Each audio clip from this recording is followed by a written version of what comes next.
Привет, друзья! И я продолжаю свой проект «Кустарник», и мы, конечно же, ездим в мастерские к художникам, и в этот раз я в гостях у прекрасного живописца, современного художника Андрея Шатилова, и я думаю, что будет интересная беседа, так что обязательно подписывайтесь на канал, делитесь со своими друзьями, это очень поддерживает этот проект. Андрей, привет! Привет, Настенька. Я рада, что я доехала до тебя, приехала именно в мастерскую, ты сюда, ты здесь работаешь дома, да, это твой дом. Это мой дом, моя обитель, моя крепость. И здесь я работаю, но скоро работа в этом пространстве будет немного реже осуществляться, потому что я делаю сейчас мастерскую за городом, чтобы стать почти как какой-нибудь Репин или Хемингуэй, которые работали где-нибудь у себя там в загородных усадьбах. Там как-то и потише, хотя и здесь, в принципе, спальный район. Но я что-то подзатянул свой ответ на этот вопрос. Поэтому переходим к следующему. Давай немножко переместимся из дня сегодняшнего куда-то вот подальше. И мне очень интересно, когда Андрей Шатилов понял, что он художник, когда вот этот вот момент наступил. Может быть, расскажешь немножко о своем творческом пути? Ну, понял не сразу. Вообще... Судьба художника и путь художника — это такая вещь, на которую решится не каждый. Вот. Но я как-то... Рисование у меня началось лет с 5-6, наверное, как у многих детей. Единственное, что моими первыми рисунками это были... Ну, рисунками такими сознательными, да. Это были гитары и портреты участников группы Битлз. Я как раз тогда увлекся их музыкой, и мое воображение было занято их образами, которые я пытался где-то там изображать. И начало это получаться довольно сносно, и родители, естественно, стояли на художке, вот этой всей структуре, да, и я начал ходить в художку, но, как мне кажется, твои... детское стремление к творчеству, к рисованию, да, например, убивают вот эти вот структурные занятия рисования горшков. Ну, что нужно вот так, да, ты же должен научиться, то есть, идя по этому пути, ребенок теряет, наверное, какой-то вот свой первозданный интерес к творчеству, потому что когда вмешивается структурирование, да, какая-то математика, у ребенка пропадает этот момент творчества. И я прогуливал все эти занятия, естественно, приходил только на рисование портретов. Горшки я осилил, но потом я вернулся к рисованию всех этих вещей, более тщательно поступив в художественное училище.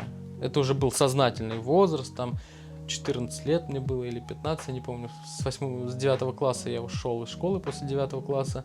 И там, конечно, началась совершенно другая жизнь, потому что это было реально интересно. И я помню, что я ходил реально как на праздник каждый день, потому что у меня было какое-то твердое ощущение, чего я хочу в жизни. Тогда я, правда, учился не на живописца, а я учился на факультете дизайна, и поскольку я увлекался музыкой с детства, я хотел выйти таким, знаешь, дизайнером компакт-дисков, обложек для виниловых дисков, что-то связанное, в общем, с оформлением музыкальной продукции, там, да, книжной продукции. И учился на дизайнера. Вот. И, наверное, вот это понимание какой-то конечной цели, кем ты хочешь быть, заставляло меня посещать без нареканий художественное училище. И там я владел очень хорошо и рисунком. У нас был хороший педагог. Хотя это всего лишь филиал Астраханского художественного училища в городе Ахтубинск, где я родился и жил до 19 лет, до окончания этого училища. Потом, после окончания этого училища, я поступил в Волгоград, в институт художественного образования, опять же на кафедру, связанную с графикой, с дизайном. Только это была уже книжная графика, непосредственно ремесло иллюстратора, да, полиграфического дизайна. Но именно в этот момент почему-то у меня случился сдвиг, где-то прямо на 2 курсе. Я вдруг решил, что нужно попробовать создать что-то интересное, что-то необычное, свое в живописном плане, да, какую-то линейку картин. А что-то послужило вот этому переходу, толчку? Да, я, в принципе, живописью увлекался. Я так в своем рассказе там скучном об учебных заведениях упустил все такие романтические моменты, как я посмотрел фильм «Титаник» и на этого Джека, художника свободного, который ходил с этой своей красной, такой оранжевой папочкой, рисовал голых девиц. Это, в принципе, одни из тех вещей, которые, ну, когда ты это видишь в раннем возрасте, мне было лет 10 или 11, когда вышел «Титаник», и я уже тогда что-то рисовал. Я увидел, вот он парень, он через искусство пришел к любви, а вот это же все как раз такое начало подросткового возраста, когда тебя эти вещи будоражат, все любовь и счастье какое-то, да, вот эти путешествия. И я нашел похожую папочку и тоже ходил, рисовал всех вокруг на этих листочках. И вот это все параллельно обучению в этих всех учебных заведениях, оно взращивало во мне вот этот образ художника, к которому я, наверное, стремился, учась на иллюстратора, на профессию довольно статическую, такую, знаете, скрупулезную и немного не схожую с судьбой свободного художника. Все равно как бы профессия иллюстратора — это немного другой жанр. Но это же работа на заказ, да, и ты же вот одновременно говоришь о том, что там, по сути, много структуры, да, то есть определенных правил всего, и тут же как бы вот этот романтический образ из фильма «Титаник» — это, по сути, то, к чему, да, вот душа стремилась. Да, вот. Это же интереснее всего, потому что вряд ли, наверное, человек такой: так, ну я точно знал с 5 лет, я буду учиться на вот эту профессию, потом я, значит, закончу, сдам те экзамены. Мотивация это наша, она какая? Вот, спасибо, что это рассказываешь. Да, да было много на самом деле вещей, просто видишь в разговоре без бутылочки водки, огурца тут всю жизнь не расскажешь. И очень сложно, да, как бы разобраться, а что же, потому что это было очень давно. И это надо реально садиться, писать мемуары, чтобы разобраться в том, что тебя мотивировало на те или иные поступки. Но учился, в принципе, в этом заведении. Я сейчас плавно перейду к вопросу, откуда все эти картины начали появляться. Потому что это было рядом относительно с нашим Ахтубинском. Волгоград и Ахтубинск — это 140 километров. Все-таки это было начало нулевых, и поступить куда-то без взяток, еще чего-то было сложно. Семья у нас была небогатая, в принципе. Но очень интересен факт, как мне потом рассказали родители, папа копил деньги на взятку, 60 тысяч рублей. По тем временам это как много. Сейчас, наверное, ну это если в 2006 я поступал, ну как сейчас, наверное, 1300, не знаю. И он мне потом сказал: да что, ты сам поступил, мы на эти деньги гараж купили. Я такой думаю: отлично. Ну то есть, не, я вообще-то жил в чужом городе, в Волгограде. Не могли бы разделить эту сумму и присылать мне там частями хотя бы деньги. А то я жил на стипендию, удивляюсь, как мне хватало там 600 рублей на трамвай. Еще я же еще музыкой занимался тогда, и какие-то я запчасти для барабанной установки покупал. Ну, в общем, как-то выкручивался. Так вот, и у меня был однокурсник Максим Верехин, ныне очень крутой художник в сфере компьютерного концепта для компьютерных игр. Он сейчас живет в Канаде, работает на какую-то крутую фирму, американскую, по-моему. И вот он тогда мне показывал и свои какие-то работы, и работы других концепт-художников, которые, ну, там всякие вот эти вот а-ля Silent Hill чудовища, еще что-то. И я подумал о том, что они все рисуют из головы, типа, из воображения. Я такой, надо что-то придумать такое. А поскольку я с музыкой был завязан с детства, я там играл в группе, на барабанах, всякое такое, я решил пофантазировать на тему музыкантов, музыки. И вот тогда появились первые картины «Пианист», где такой какой-то отчаянный такой музыкант, пианист сидит на фоне пустого зала, вместо клавиш у него лезвие, и он, значит, несмотря на то, что у него там кровь брызжет уже во все стороны, он продолжает играть по этим лезвиям. Мы сюда добавим эту... Да-да-да, вставочку тут сделать. Потом сюжет я придумал с барабанщиком, который идет по пустыне и вместо кожи барабанный натянул свою с живота там на этот барабан и идет там фигачит по пустыне какой-то свой какой-то марш, свое слово, да. И вот с этого как-то момента вот открылся третий глаз где-то, такой портал в этот воображение. И я начал вот это одну за одной придумывать эти картины. Сначала были музыканты, потом я начал работать с социальными какими-то темами. И вот этот мир, в котором ты сам себе, режиссер, помните передачу? Он меня настолько увлек, это настолько интересно было в каждой картине, в каждую картину привносить кучу разных деталей, продумывать сюжет до мелочей, как-то в одном кадре показывать целую историю, что я уже не мог остановиться, это меня реально увлекло. И тогда, прогуливая институт, я занимался тем, что писал картины, да, и результатом этой творческой деятельности была моя первая выставка в моем институте, на которой я продал свою первую картину. Тогда это был, наверное, тот первый успех серьезный, который тебе говорит: чувак, надо идти по этому пути, точно что-нибудь куда-нибудь вырулишь.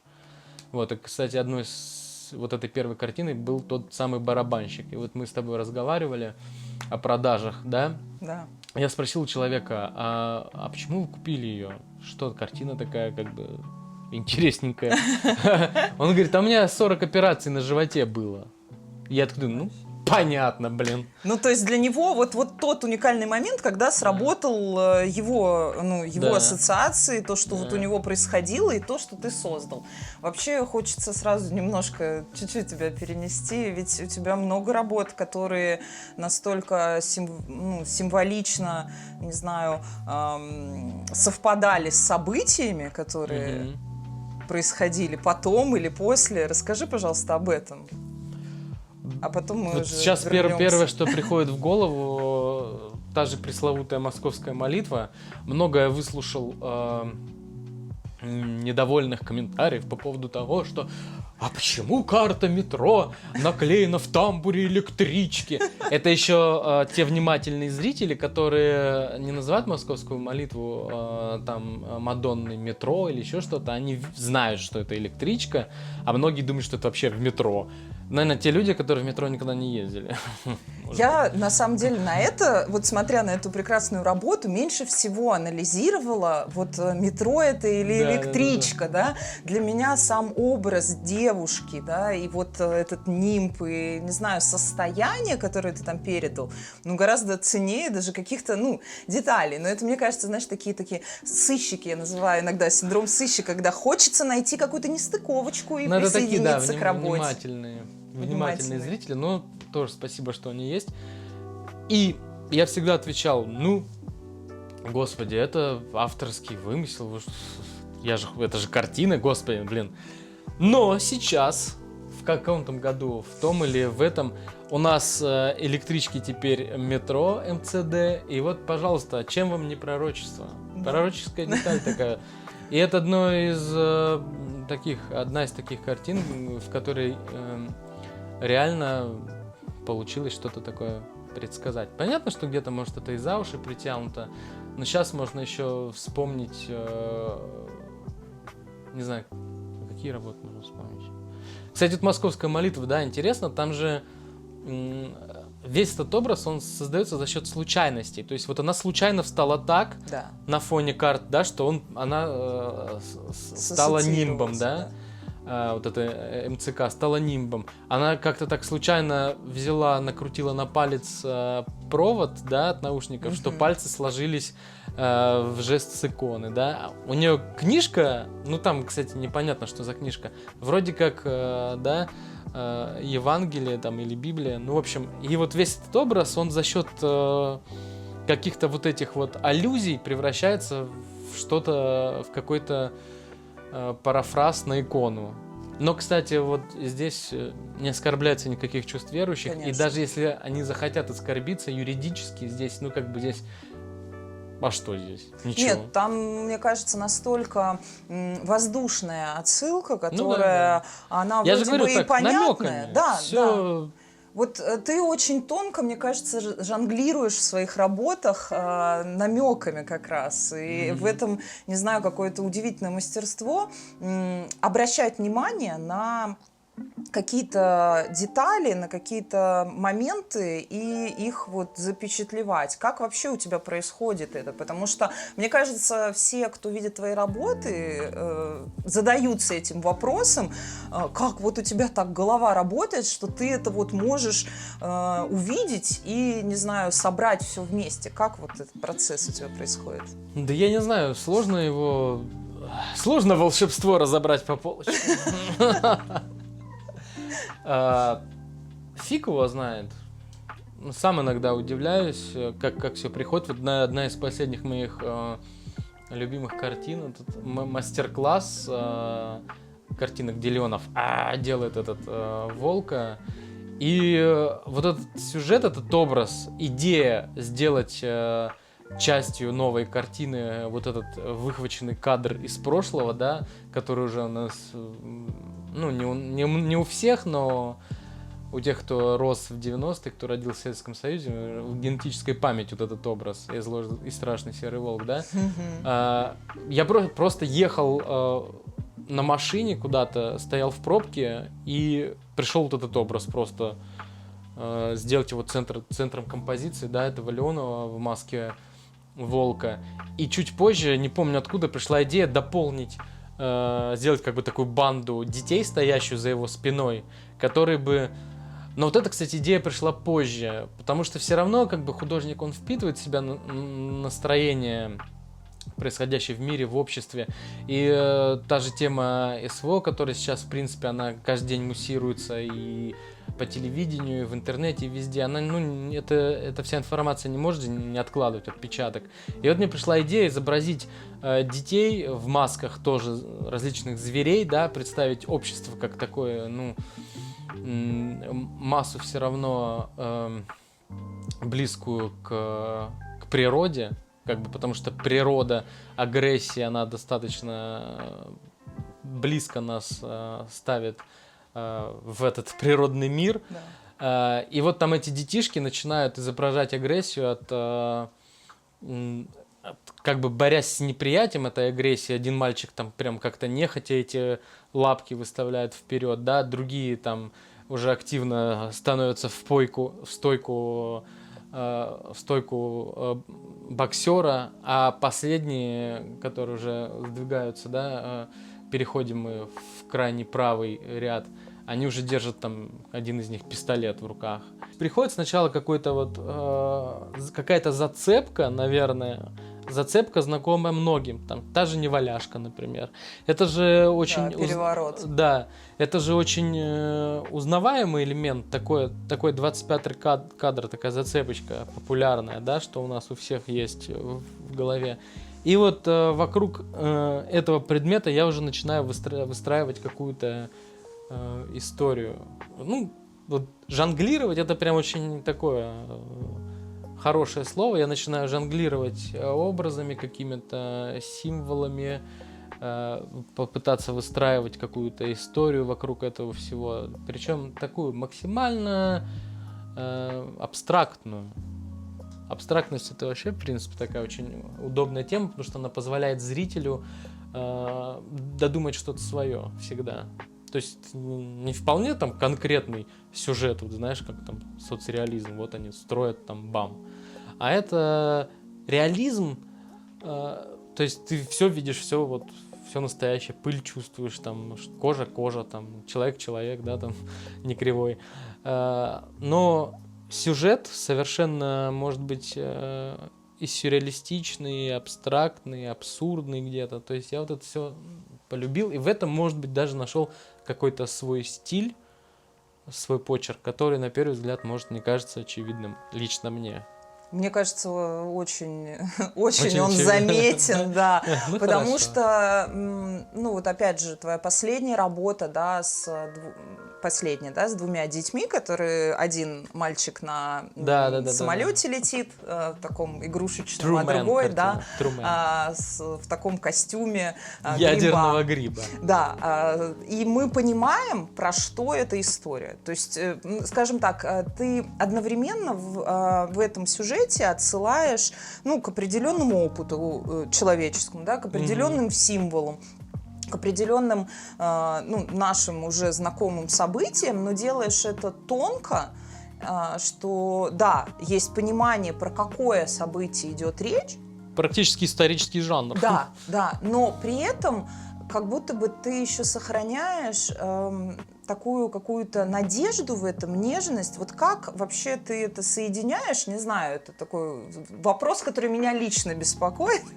Мне это очень интересно. Сложные темы, но ты их рассказываешь каким-то таким позитивным все равно образом, каким-то, знаешь, ну, не вызывающим при этом, ну, негатива, да, то есть ты же понимаешь, что вот можно рассказать про сложное событие, тяжелое, такой длинный у меня сейчас вопрос получится, но рассказать, ну, вот прям впрямую, так что это будет тяжело и смотреть на это не захочется.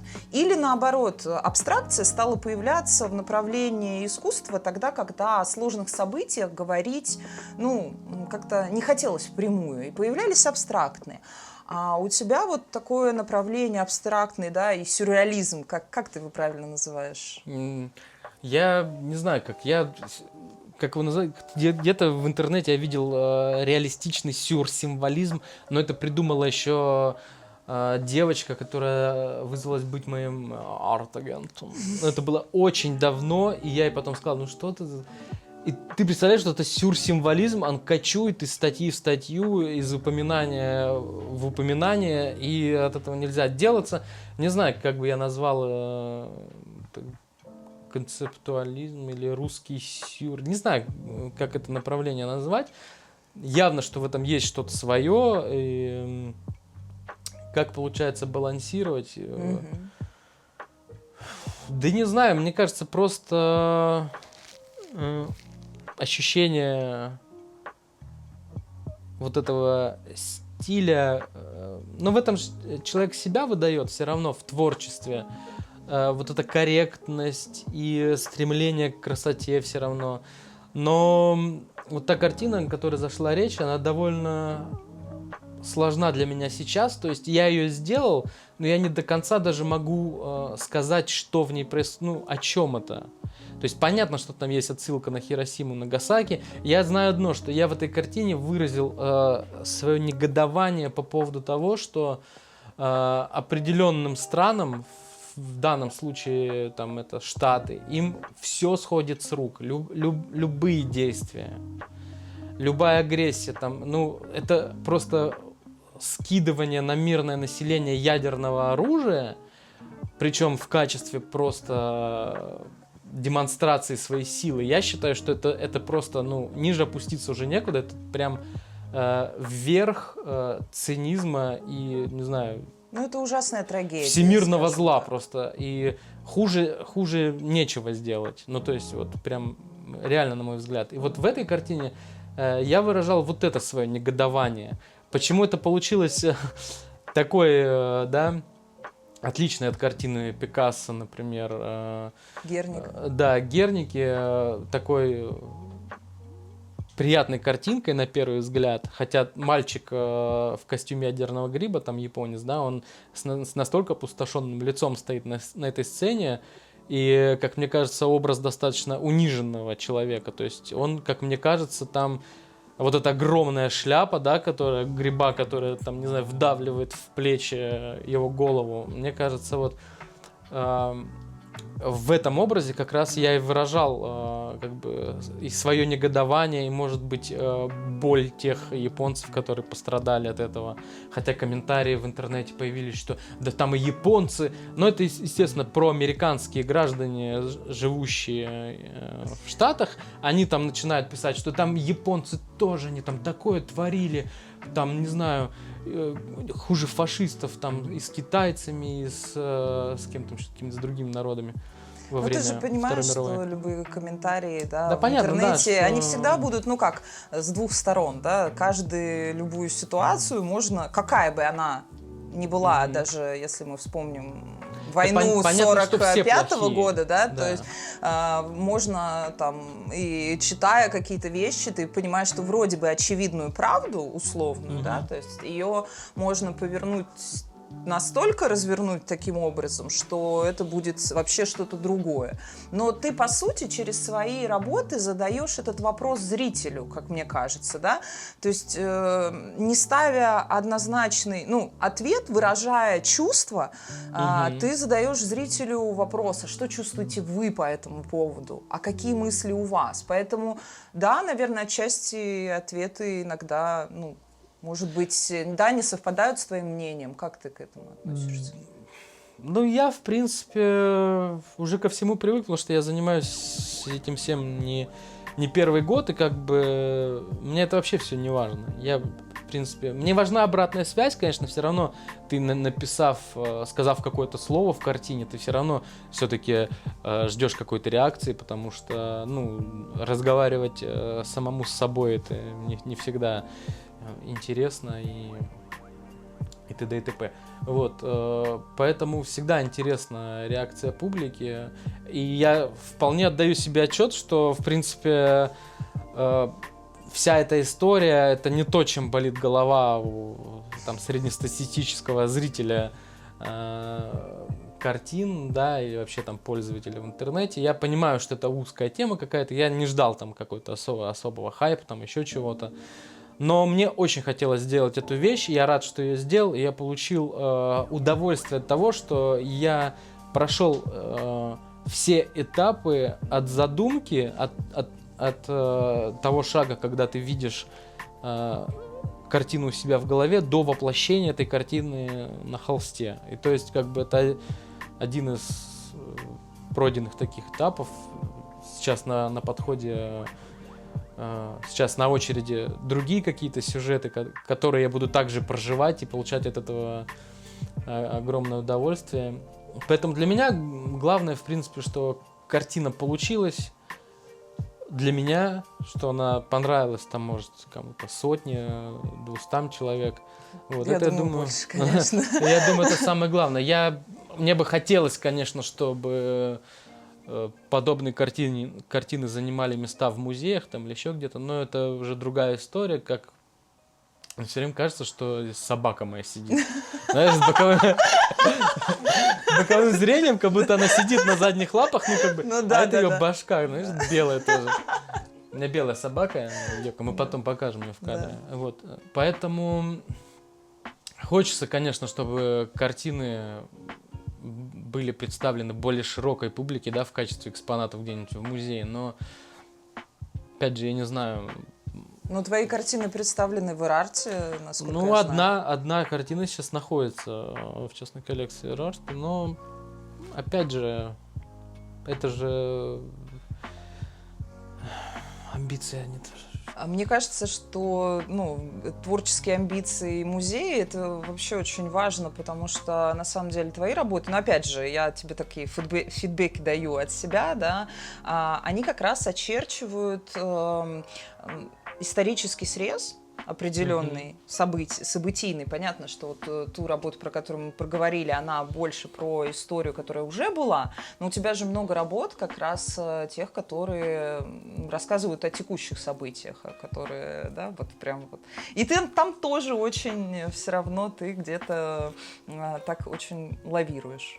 Ты про картину «Полная готовность», например? Да, в том числе. И про снеговиков. Снеговики, точно. Просто их уже столько много этих картин, что я даже про... ты начала говорить про Truman. Я такой, точно, я же сделал эту картину, такая классная, блин, я уже забыл про нее, уже о новых думаю. Ну да, нельзя как бы, вот нельзя обходить это все стороной, это надо как-то передавать, но мне кажется, иногда получается рассказывать, говорить об этом так, что люди даже, мне кажется, половина зрителей даже не понимают этих отсылок, намеков, ну там в том числе с морковным соком, например, картина при всей той цензуре, которая была, например, перед Art Rush 2023, она оказалась там, как бы на стенде, и вообще произвела, кстати, фурор. Многим она нравилась, и многие хотели ее забрать себе в дом, то бишь купить. И только когда я рассказывал о чем, они такие, о, точно, действительно ж, да, это вот про то событие, когда людей забирают. Я говорю, ну да, вот как-то так. А идея картины пришла, кстати, очень интересная. Я просто стоял в пробке, декабрь, уже было много снега, и просто под светофором желтым стоял грузовик, доверху набитый грязным снегом.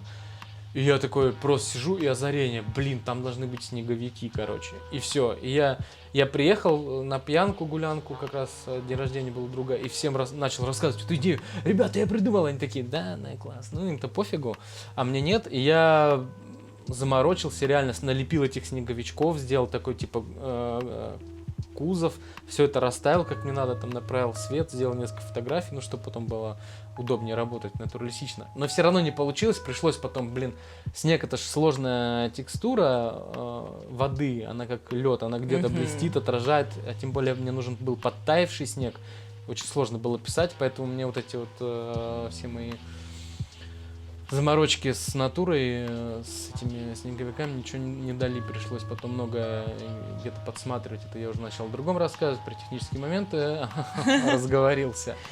Вот, картина «Полная готовность», да, которую я написал вообще в 21-м, по-моему, году, она, в принципе, о том, что человеческая жизнь обесценивается во время крупных войн.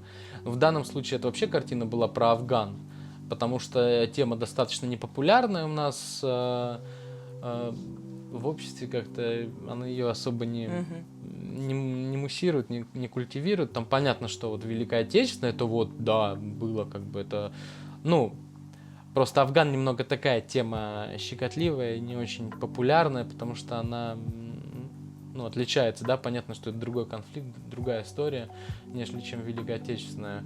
И вот тему Афгана хотелось отразить в этой картине. Я даже специально рисовал камуфляж на теле молодого парня. Именно вот смотрел в интернете, как выглядел афганский камуфляж. И вот его старался там изобразить. И тоже картина была написана в 2021 году, а опубликовал я ее в очередной раз. Я ее несколько раз до начала всем известных событий, которые сейчас происходят, я опубликовал, но в очередной раз на 24 февраля опубликовал, хотел на 23, но получилось так, что 24 выложил как раз в 22 году, и вот буквально за... Тоже получилось такое есть, немножко ну, трагически, да. Такое, да, трагическое совпадение какое-то получилось, не знаю, как это назвать, потому что накануне мы отмечали какой-то тоже день рождения, по-моему, племянника, и я проснулся рано, и вот в 6 где-то я выложил, а в 7 узнал о том, что началась вот эта вся тема на Украине грустная. Вот. Такая вот история, да. Ну, если говорить, да, о том, что, вот ты говоришь, на выставках часто не все понимают, о чем твои работы, не до конца считывают. Но, наверное, ведь в какой-то степени, как ты думаешь, это отражение самого человека, ведь если у него есть похожий бэкграунд, если вот мы говорим на одном языке, там, да, мы росли в Советском Союзе, там, начинали, да, свое детство, по крайней мере, то мы считываем какие-то смыслы. Если показать, например, твои работы за рубежом, возможно, люди не поймут, насколько вообще вот эта вот аутентичность страны проходит сквозь твое творчество, то есть для понимания смысла. Не поймут. Мне кажется, для них это вообще все будет какой-то Сальвадор Дали сплошной, может быть. Вот. как мне кажется, ну я просто в картинах стараюсь использовать те детали, которые так или иначе либо мне нравятся как эстетика, да, как вот советский дизайн, как там, не знаю, не будешь же ты в картине рисовать там плазму вместо телевизора на ножках, он же, блин, прикольнее выглядит, да, там. То есть вот исходя из этих соображений, либо рисую то, что откликается с моим детством. Вот, допустим, снеговики. Почему вообще, кстати, вся эта история завязалась, да, с картиной «Морковный сок»? Почему именно военный борт, там, постсоветский такой, ну, прям... Сейчас, кстати, я уверен, где-нибудь в провинциях остались эти машины, зилы с такими, Зилы, да, с такими да. деревянными, с деревянным кузовом. Потому что у нас в Ахтубинске такие ездили. Я сам в военном городке вырос, и это все с детства как бы впитывал, это все во мне. То есть я, в принципе, в каждой картине стараюсь писать те элементы, которые будоражат мою память, ну, как бы возвращают меня в то светлое время. Не то, чтобы я не живу в прошлом, но вот эти моменты, они как-то приятные, дают эмоции. Мне кажется, это триггерит как-то вот в нужную сторону, позитивную. Мне кажется, поэтому картины пользуются популярностью у многих людей, живущих в нашей стране, потому что они при всей своей какой-то нагруженной, может быть, смысловой составляющей, вот этими элементами, да, главными персонажами, будь то Неваляшка, или там Битлз в гараже, или, я не знаю, снеговики там в кузове, в этом, они как-то отсылают к какому-то позитивному все равно моменту детскому, как мне кажется. Так и есть, как будто бы, да, вот это ты через какие-то наши хорошие ассоциации говоришь о сложных вещах. Да, то есть максимально так ненавязчиво получается, но если долго всматриваться, то можно и призадуматься. А так вообще, вот я еще в начале нашей беседы говорила, опять мне кажется, что это собака сидит, говорил о том, что в кадре я пытаюсь одним кадром, одной картиной рассказать историю.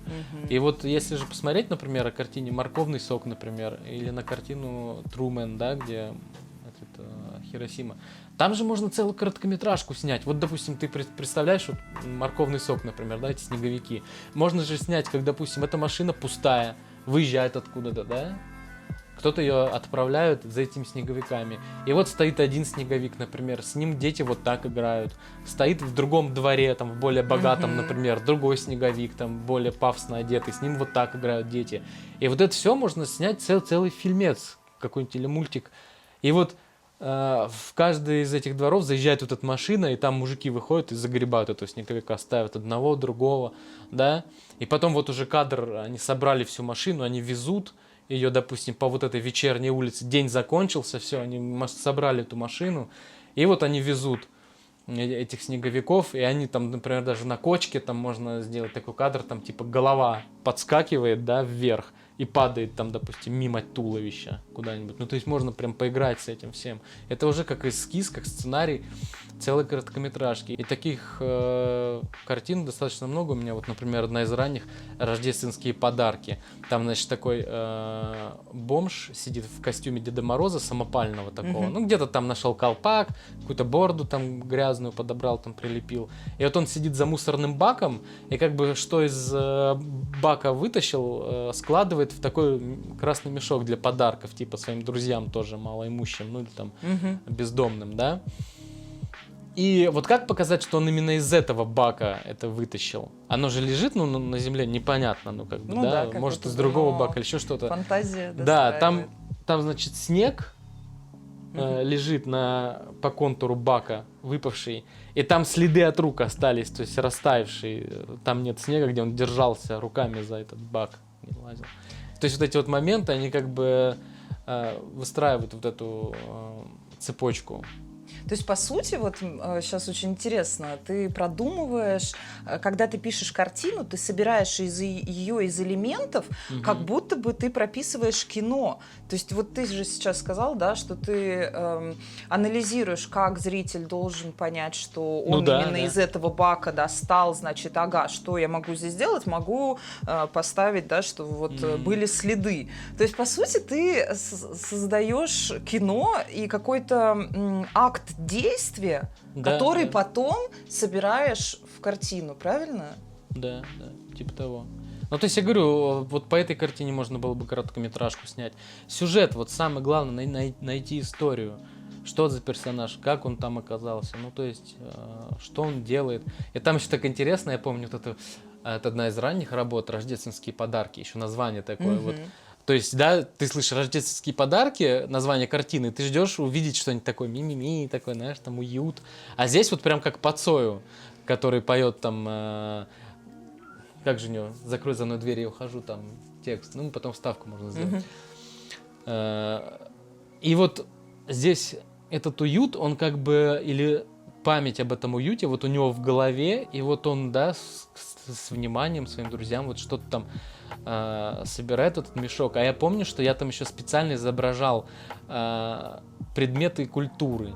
Вот там, например, книжка, такие заброшенная уже катушка, по-моему, там магнитофонная. Ну, что-то такое, что оказалось непопулярным. Ну, то есть выброшено. Игрушка какая-то плюшевая там с разорванной головой, там оттуда торчит этот пух или вата или что там. Какие-то такие вещи интересные подбирал. Ну, то есть, говорю, вот этот процесс, он прям увлекает, когда ты продумываешь детали, и эти детали не случайные, они что-то рассказывают. Вот там картина, опять же таки, Трумен, там на переднем плане, она вроде поддерживает композицию, ничего особенного, но вот эта суфлерская будка там нарисована, она же говорит о том, что есть еще третье лицо во всей этой истории, что не все так однозначно, опять же. Да, есть вот эти моменты исторические, но есть еще и то, чего мы не видим. И мы не видим персонажа, который сидит в суфлерской будке. Мы можем только догадываться о том, что там кто-то есть. То есть у тебя вот можно сказать, что все, что мы видим на картинах, все где-то продумано тобой? Или какие-то моменты получаются случайно, которые зритель находит потом, а ты это не закладывал? Например? Бывает и такое. Очень часто. Бывает вообще, что мне приходит образ, и вот одна из таких картин, которые ты придумал, и ты не знаешь, о чем это, блин. Но ты счел это прикольным, забавным, оригинальным, неважным. Главное, оригинальность, наверное, все равно должна присутствовать. Это вот картина «Бон аппетит», «Девочка-бургер». Вот. Да, кстати. И она довольно провокативная, то есть люди как бы пошлые, они меня обвинили уже там в педофилии, еще во что-то, то, что она вот этот жест делает. Но у меня-то в голове был осмотр у врача, когда ты поднимите футболку, я вас послушаю. Вот она делает этот жест, поднимает футболку, а у нее тело как бы бургер. Ну как бы понятно, что это не пропаганда там здорового питания, еще чего-то, хотя на первый взгляд кажется, что об этом. Это точно не об этом, потому что, ну это не об этом. Я это увидел как бы, и мне понравилась трактовка, я делал конкурс типа на лучшее описание этой работы, и одна девушка в Инстаграм сказала, выразила очень интересную мысль о том, что это как будто бы сам ребенок становится для родителей, для общества неким удобоваримым продуктом. То есть, да, таким, который быстро все, и ты его быстро съешь, как бы, да, вот, и он как бы должен быстро все воспринимать. То есть, скорее всего, это, в принципе, если смотреть здесь на бургер как на символ чего-то быстрого, там, быстрого питания, например, то это как раз-таки о том, что мы стремимся вот это общество потребления, оно настолько становится уже безжалостным ко всему вокруг, что все теряет ценность, становится таким сиюминутным. И вот там я беспонтово рассказываю, она там гораздо лучше это все рассказала. Человека сразу видно, много книг за плечами, в отличие от меня. Вот. И было приятно это почитать. Я бы это даже на обратной стороне картины бы переписал бы вручную маркером. Очень хорошо было. Вот это один из тех случаев, когда реально зритель, он прям молодец. Ну, ты даешь даже иногда, как это сказать, задание зрителям название картины Да, выбрать. да, это такая фишка, я сейчас пореже стал использовать, но одно время прям мне нравилось с этим работать, потому что, ну, по законам жанра, когда ты все равно что-то постишь, ты типа блогер, надо аудиторию как-то с ней коммуницировать, и вот такие конкурсы различного рода, они публику немного, ну, вовлекают, будоражат. Чем ты просто там выложил картину, вот новая картина, ну они такие посмотрели, ну класс, ну не буду лайкать. Провеснул. Ну да, ты на нее там много месяцев потратил и Да, все. да. Но это вовлечение, это на самом деле классно поучаствовать и стать какой-то частью вот этой истории. Но ты и сам называешь картины, у тебя всегда очень такие названия, как отдельный вид искусства. Да, Да? есть и такое. ты к этому очень внимательно относишься, верно? Ну, стараюсь. Бывает название прям сразу приходит вместе с картиной. Вот, например, морковный сок. Ну, блин. Переворот. Ну, переворот такое. Ну, мне название. кажется, Вообще, говорящее название в прям топе, такое. в топе названий у меня, то есть так чисто вот, знаешь, живущих отдельно от картины даже. Мгм. Это вот «Целое небо свободы». Вот Мгм. прям книгу хоть так назови. Кстати, Да, какой-нибудь там да. Хемингуэй. Еще одна весна без тебя. Ой, это ну вот это прям, моя любимая работа. да. Одна из. Морковный сок, потому что тут оно может самостоятельно не будет жить, это название, потому что есть морковный сок, моя семья. А вот в совокупе с картиной оно дает вот тот эффект, когда оно реально говорит об этих снеговиках, как о Мгм. чем-то, ну, уже несуществующем. То есть они вот сейчас растают, и останутся только морковки. Но и морковкам найдут применение, Да. из них сок выжмут. И не останется вообще ничего. И тут так все работает, так все крутится, знаешь, как будто пазлы какие-то складываются. И вот полная готовность. Вот с этим пушечным мясом тоже сразу все придумалось. И вылазящий из консервной банки этот парень, и вот эта плита. Хотя эта картина, по-моему, родилась, когда я плиту увидел, понял, что где-то фотки пролистывал, типа подборка фоток из 90-х. Увидел плиту и такой думаю, блин, с плитой ничего нет, никакой картины. И вот придумалась эта полная готовность. А потом еще задним числом я начал ковыряться в голове и понял, откуда вообще этот парень, вылазящий из бочки. Ну, из банки. Мгм. И это вообще по Пушкину. Там же Да. вот в сказке о царе Салтане тут даже идеи плюс-минус совпали. То есть там такой готовый богатырь вылез. И тут такой полный патриотических таких свершений вылазит тут из банки этот человек. Я понял, насколько мощно все равно работает подсознание. То есть у тебя есть в голове какая-то вот эти образы, воспринятые там годами ранее, да, которые там живут, хранятся. И в один прекрасный момент это все выливается, да, в какой-то, в творческом процессе выливается в какой-то совершенно новый образ. И вообще удивительно, конечно, как это все происходит. И иногда прям радуешься тому, что это не перестает происходить. Правильно ли я тебя поняла, что ты вот считаешь, что ты как бы насмотренность определенную набираешь, и потом вот подсознание генерирует некий вот этот смысловой образ? Или это, я не знаю, может быть, это ты сейчас свыше к тебе приходит? работу нейросетей озвучила.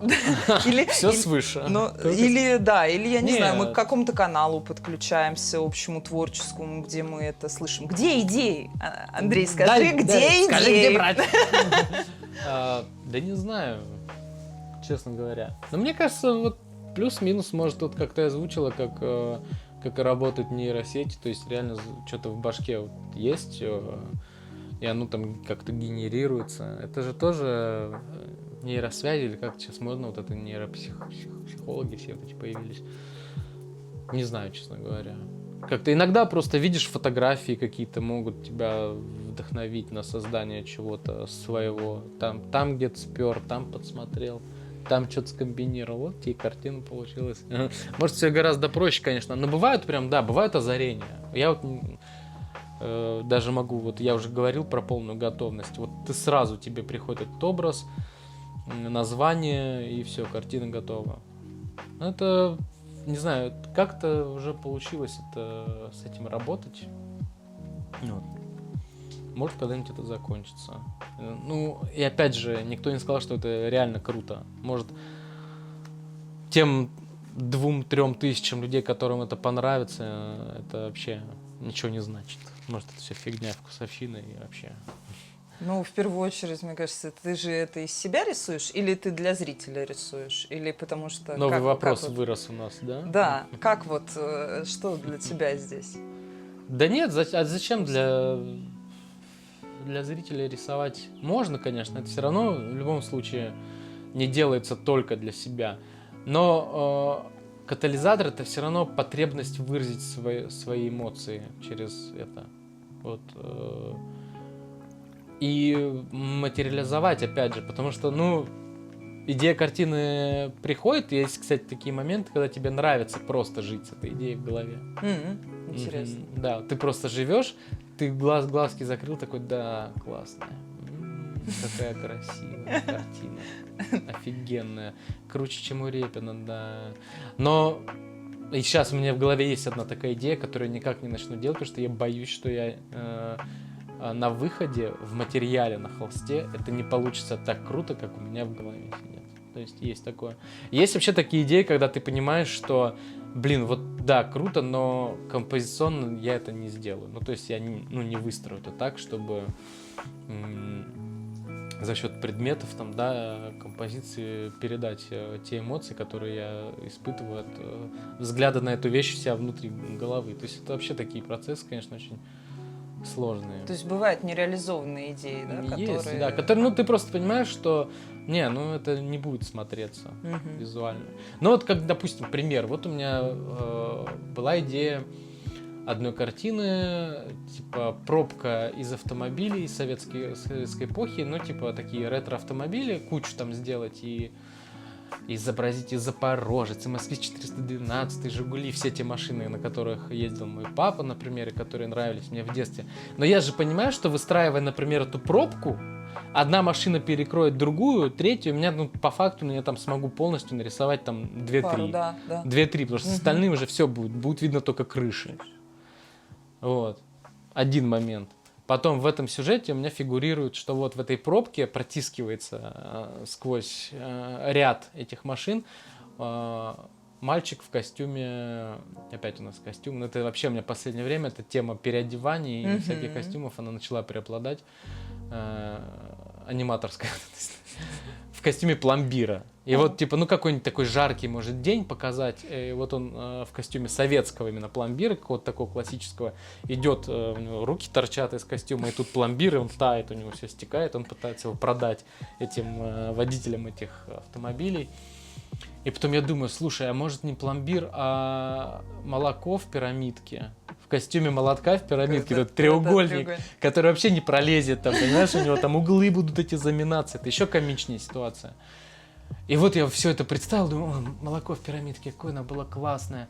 Прям вот я в детстве застал, просто еще мне так нравились эти пирамидки, почему-то, не знаю, прям завораживало. Как и крышечки, фольгированные крышечки кефира, там тоже что-то какие-то полосочки были. Я это изобразил в картине «Не все равно» по мотивам этого Крамского «Христос в пустыне». Вот мне прокляли за эту картину, наверное. Да не, наверное, точно прокляли, некоторые писали мне. И я понимаю же, что я начал смотреть, как выглядели эти молоко в пирамидке. И вот у меня в голове одна картинка, вот это, да, эмоции. А я открываю дизайн, а хочется шаунтетику сделать, и понимаю, что да что-то... Да пирамидка как пирамид, что-то ничего особенного. Что-то не так. Как-то, наверное, пломбир поинтереснее будет выглядеть. И вот такой облом. Вот это один из тех моментов, когда надо брать и делать эскизы. Все-таки смотреть, что будет лучше, пломбир или пирамидка. Вот так вот. Вот встает выбор, пломбир или пирамидка.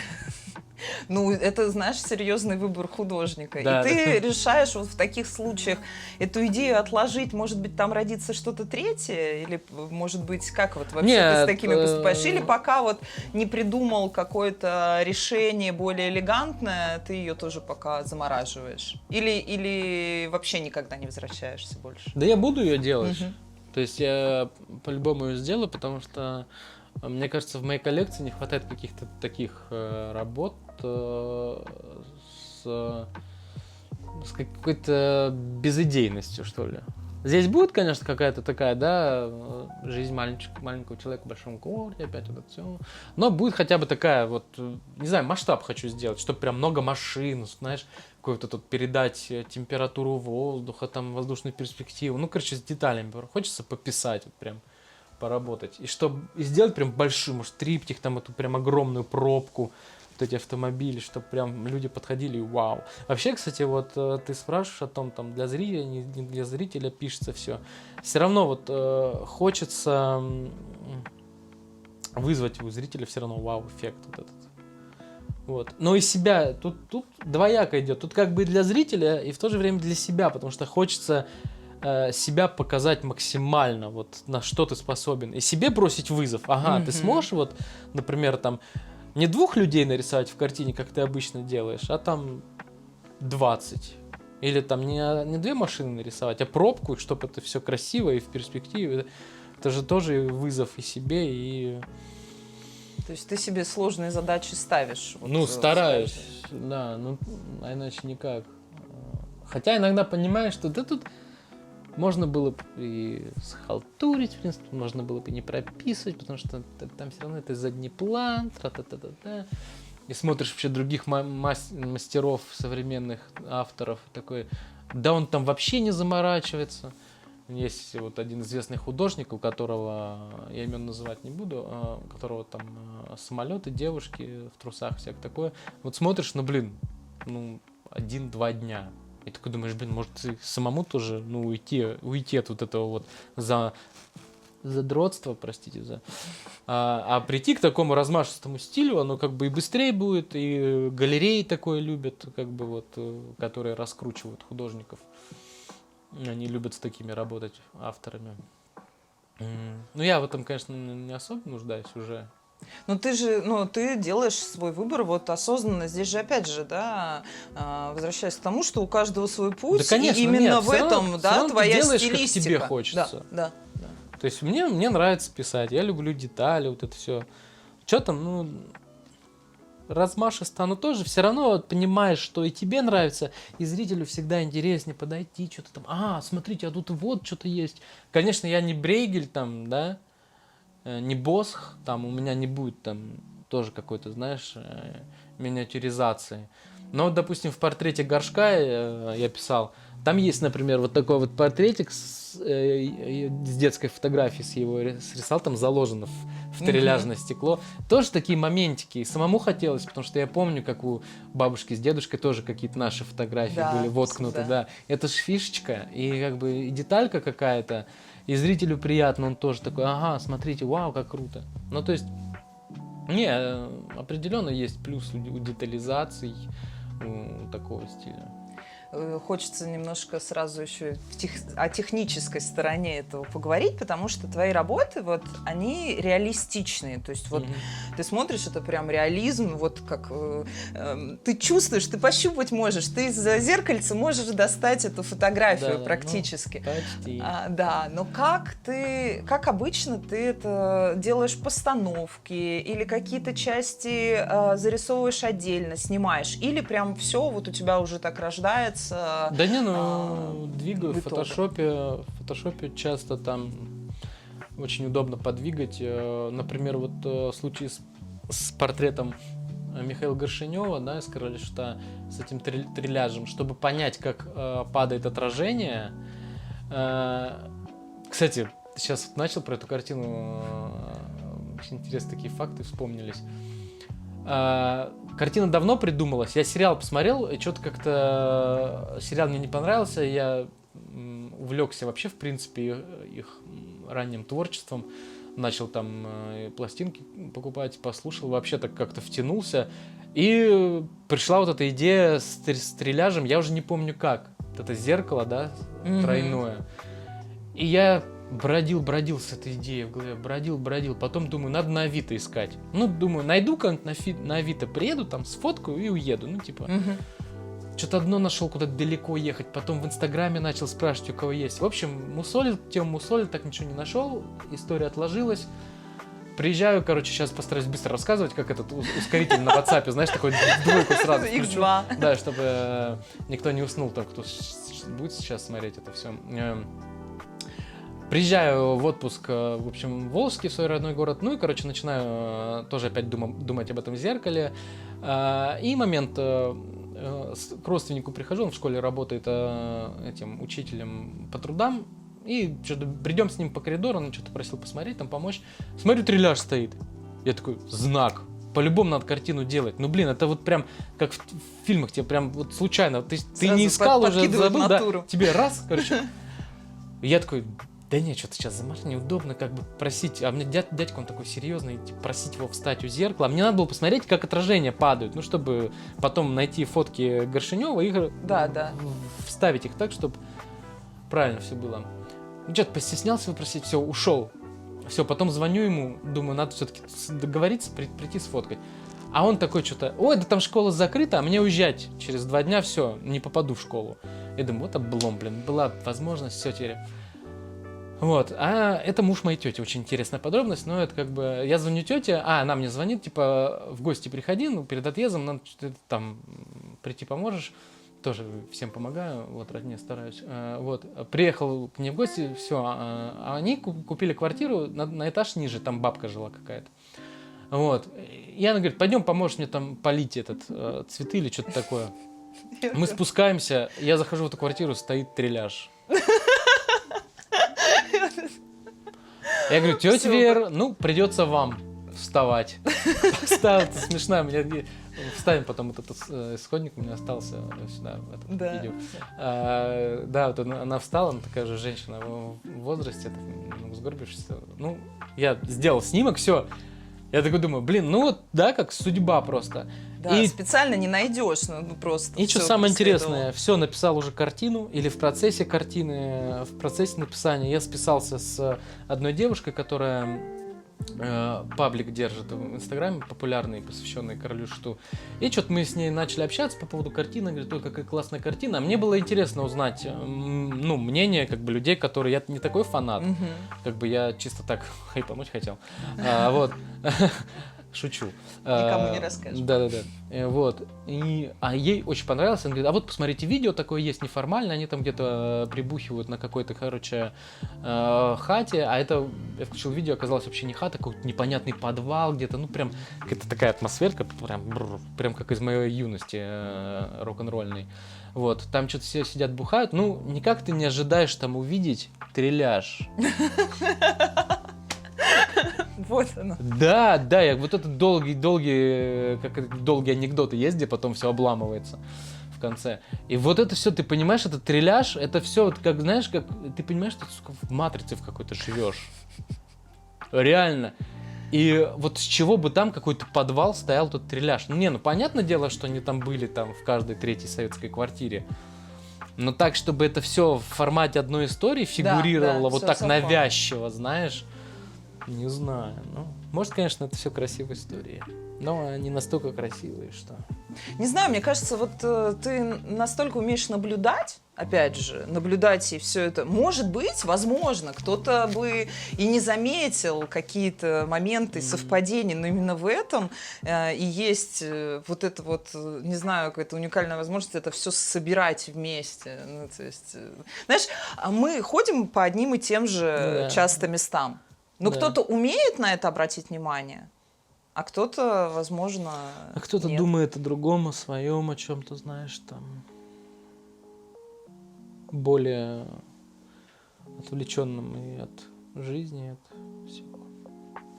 Вот, поэтому, да, такие интересные моменты случаются, и можно было бы еще много всего вспомнить, но это надо прям нам... Это надо просто еще одно интервью. Расскажи, теперь рассказывай самые интересные истории, которые... Да. И надо их заранее подготовить. Интересную историю? Ну вот какую-нибудь еще одну, а остальное мы... Сделал я заказ, значит, где-то это был 20-й год или какой-то, я делал заказ, портрет в журнально-газетной технике. И мне надо было его отвезти. Встречу я тогда жил в Химках, ездил много на электричке. Отсюда, кстати, картина «Московская молитва» всплыла тоже, опять-таки, из личных наблюдений. И мне надо было отвезти в центр этот заказ. И мы с Еленой, с моей будущей женой, тогда еще не была жена, тогда мы только жили вместе, вопреки всем молвам. Вот. И мы что-то решили совместить приятное с полезным, типа отвезу заказ и погуляем, и все. И вот мы сидим в электричке. Я сделал роковую просто ошибку. Сейчас сразу вся история расскажется. Я кладу портрет, а он не очень большой был, там 50 на 50 или 60 на 60, что-то такое, короче. Я кладу наверх, на багажную полку. И мы с ней едем, значит, такие, все, приехали на Петровско-Разумовскую, чтобы на метро пересесть. Идем такие по мосточку, электричка уже едет туда куда-то. Я такой иду, понимаю, что чем мы ехали-то, собственно говоря. И вот это один из тех моментов, когда, не знаю, как тогда паспорт у Басилия Алашвили в фильме «Вокзал для двоих» уехал, настолько я старый, что вот эти вот, да, привожу в пример вот эти вот все истории.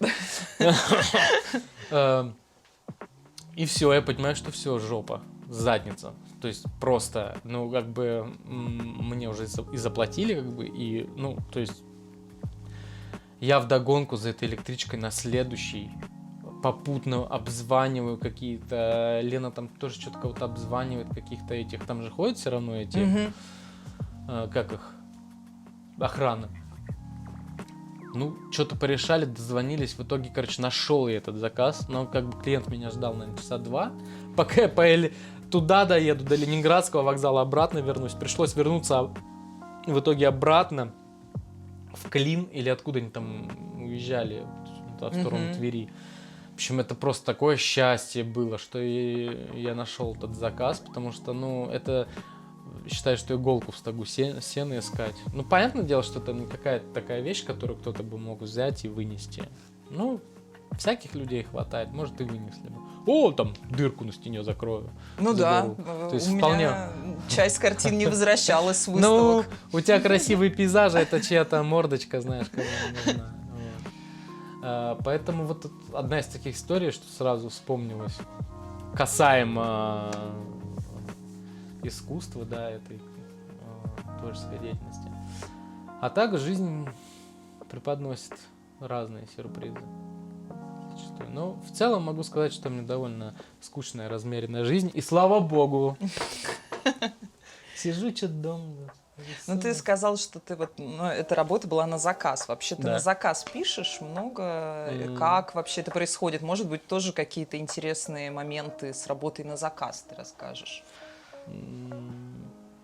Я просто знаю, что многие художники, например, на заказ вообще не работают. То есть только свое. Им остается только позавидовать.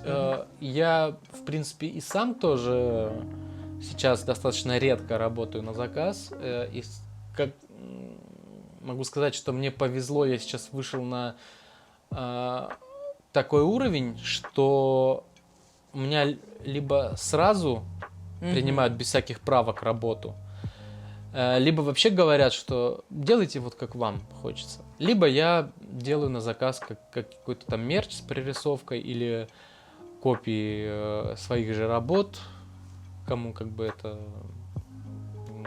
по душе. То есть есть всякого рода заказы, но, слава богу, это касается только либо моей авторской техники, либо моих работ. То есть мне не приходится писать там какие-нибудь вылизанные групповые портреты, например, в костюмах каких-нибудь вельмож конца 19 века, заниматься всей вот этой вот ерундой. Либо, кстати, свои картины продаются. То есть сейчас какой-то такой прям очень хороший в этом плане достигнут уровень. И я надеюсь, что планка снижена не будет. А так заказы, это неотъемлемая часть любого ремесленного человека, который занимается делая что-то руками, да? Начиная от мебели, и заканчивая там строительством домов, написанием картин. То есть, вполне себе нормальная вещь. Хорошо, какие твои творческие вообще планы и амбиции вот к этому перейдем? Потому что, да, вот в Ирарте ты уже находится твоя работа. Также в целом ты участвуешь, хорошо продаешь работы, уже во многих коллекциях они, на известных выставках. Вообще, что дальше ты видишь? Я не знаю, мне единственное, чего хотелось бы сейчас, это, наверное, какой-то большой персональной выставки. Может быть, собрать работы, те, которые уже были проданы, совместить их с теми работами, которые есть сейчас в наличии, и с теми, которые я напишу в ближайшее время, сделать какую-то большую персональную выставку, чтобы прям, не знаю, картин там 60-70, все как-то красиво развесить, оформить где-нибудь в Третьяковской галерее на Крымском валу, и чтобы публика пришла и такая: вау, как классно. И я такой пришел: вау, неужели это все я сделал? Вот, наверное, это такой один план. Понятно, что есть там и другие, там типа подготовиться к какой-нибудь ярмарке очередной или написать еще новых картин, но вот это такое, что это большая выставка, этого прям очень сильно хочется. Но в наших сегодняшних реалиях это очень сложно сделать, когда ты не какой-нибудь медийный раскрученный персонаж, там, типа какой-нибудь Лампас Покрас или других людей, не такой богатый, который мог бы себе позволить аренду какой-нибудь Cube или, не знаю, на каких условиях они там делают выставки. Вот. Поэтому вот работаю над этим, не знаю, когда это свершится. Наверное, когда все картины будут распроданы по частным коллекциям, и фиг их соберешь. Так. Потому что тоже, да, вот многие говорят: а что ты там вот, а взять? Ну а как взять? Вот, а если человек, вот у меня есть один клиент, я просил картину на выставку, он говорит: да, она у меня там на даче висит, и я туда не часто езжу, типа, да и вообще пошел ты нафиг. Ну, типа, всякие есть клиенты. Ну, это обычно договор отдельно заключается, и есть, не знаю, там помощники, которые этим занимаются, да, ведь обычно это так, что ты можешь изымать перед выставкой какую-то картину, но не все на это согласны. Ну, конечно, да, поэтому тут надо всегда иметь два варианта. Сразу две писать. Ну, а может быть, не будет готов покупатель, что есть. Вот, кстати, как относится к копиям твоих же работ? Ну, я их немного делаю. Вот. Большинство... Ну, есть люди, которые перед покупкой интересуются. Буду ли я делать какие-то повторы. Я говорю: ну, я вам не могу гарантировать, что не буду. Потому что я как минимум могу для выставки сделать. Ну, как бы... Я могу больше нарисовать. То есть я там продал 120 на 120, я могу сделать там 140 на 140, добавить детали, кое-что изменить, как бы. Я говорю: если хотите, если вас очень тревожит этот вопрос, давайте я вам напишу бумагу, что у вас там первый экземпляр, первый вариант. А это если, так. Например, они предложат, скажут: вот я хочу, вот, чтобы только вот у меня была такая работа, вот вообще ни в каких видах больше-меньше там это, ну, и столько-то вот заплачу. Вообще это как, возможно такое? Ну, Или... за деньги-то можно, в принципе.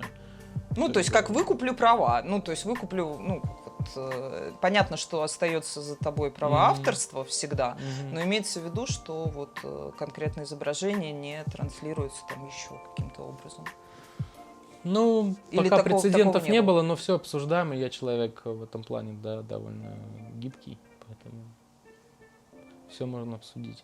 Тем более, что у меня идеи на 10 картин вперед, и я сейчас уже пришел к тому, что старая, конечно, особенно картины, которые тебе полюбились, которые ты сейчас считаешь творческой удачей, их, конечно, жалко отдавать, но хранить их и лелеять тоже не совсем правильно, потому что картина, она должна как-то... Я сейчас, по-моему, несу какую-то чушь, потому что всегда больно отдавать своих детишечек, да, и хочется себе нарисовать такую же, чтобы любоваться потом. Но, как правило, мне достаточно для того, чтобы сказать: Ах, ты Шатилов, ай, да сукин сын. Мне достаточно, в принципе, Инстаграм свой полистать, посмотреть, или там на сайте у себя посмотреть эти картины. В принципе, меня и в цифровом виде удовлетворяет там лишний раз вспомнить о том, что когда-то было сделано. Вот. Но некоторые картины я бы, кстати, сделал бы ремейки прям, может быть, с большим удовольствием того же морковного сока, который, кстати, продан. Та же «Душа», вот «Фламинго», где классная картина. Я бы сделал ремейки, увеличил бы их по-любому, потому что я их видел прям 1,5 на 1,5, ну не меньше. Но я боялся немного этого формата, потому что, опять же, его транспортировать сложно и хранить нужно в определенном месте. Но я бы сделал ремейки, добавил бы что-то от себя, потому что я не считаю, что вот то, что было сделано, это прям идеально то, как я вижу сейчас. Может быть, хотя возвращаться к старому, конечно, это не совсем правильно, наверное, но я бы сделал бы какие-то новые версии с более волшебной живописью. Чтобы там прям снег-снег, прям вода-вода. И чтобы все прям хотелось тронуть. Ужасно, на что способна эта штука? Она громкая. Просто, мне в ушах, блин. Надо на дачу отвезти. Птицы улетят все оттуда. Я сейчас да, как еще этот... собаку проснимем. Да. Йока-йока-йока! Йочи! Йочи-йочи-йочи! Ну ты моя псина прибежала. Прибежала сюда, к своему хозяину, да? Да? Кто тут белый такой? Кто тут белый и пушистый такой? А? Она на ощупь какая-то невероятная, если честно. Да? То есть, но да, просто как мягкая игрушка такая. Ее чуть-чуть бы помыть и подвысушить заново, она вообще будет такая пушистая. Такая порода бишон фризе. Вот у тебя тут такая огромная коллекция. Здесь что? Здесь да. у нас это все посвящено Битлз и каждому отдельно, Леннон, Маккартни, Харрисон, Ринго. И тут пошел от буквы «Р».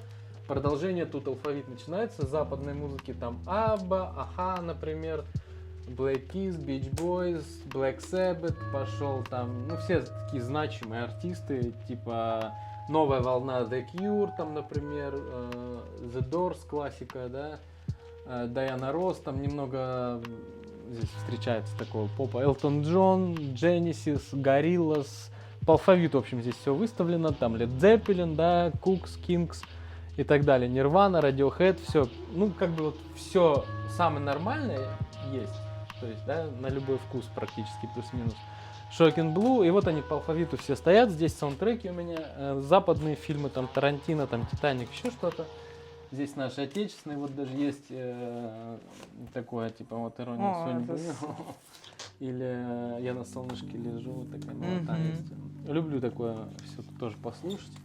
И русский рок весь, самое такое ходовое, там кино, Аквариум, все альбомы Алиса, Король и Шут, там Сплин, Мумий Тролль. Ну, даже встречается эстрада наша, Мусагалиев, хотел сказать, Муслим Магомаев. Ну, в общем, тут и Пугачева стоит где-то вот, то есть я плюс-минус ориентируюсь. Пугачева. Ну, Пугачева классные первые альбомы. И да, кстати.